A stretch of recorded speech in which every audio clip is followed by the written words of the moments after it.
اللہ تعالیٰ کی طرف بلانے والے کی بات سے اچھی کس کی بات ہو سکتی ہے؟ اللہ فرما رہا ہے، ارشاد۔ علی صاحب، جو آیات قرآنیہ آج منتخب کی گئی ہیں، ان میں اللہ تعالیٰ نے صاحبان ایمان کے احوال کا ذکر فرمایا ہے۔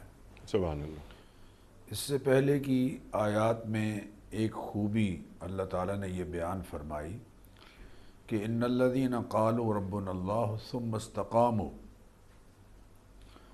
جو لوگ یہ کہتے ہیں کہ ہم ایمان لائے اور پھر اس پر استقامت کا مظاہرہ کرتے ہیں، یعنی ایمان پر ثابت قدمی صاحبان ایمان کی ایک بہت بڑی خوبی ہے، جس کو اللہ تعالیٰ بیان فرما رہے ہیں۔